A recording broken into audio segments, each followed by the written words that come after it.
Hello everyone, wall painting পর্ব 2। তাহলে চলো শুরু করা যাক।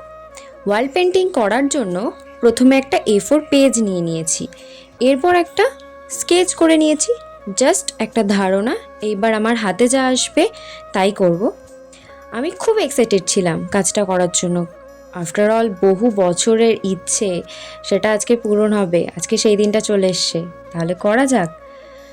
দেওয়ালটাকে ভালো করে পরিষ্কার করে নিয়েছি, ওই একটু ধুলো ছিল, সেগুলোকে একটু সাফ করে দিয়েছি। তারপর আমাদের 20 বছরের পুরনো কারেন্টের বোর্ডটাকে একটু জামা পরিয়ে দিয়েছি।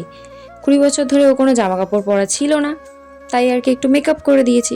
আর মেকআপ করার পর সবাইকেই সুন্দর লাগে, তাই ওকেও খুব সুন্দর লাগছিল মেকআপটা করার পর। তোমরা বলো, মেকআপটা করার পর ওকেও সুন্দর লাগছিল না?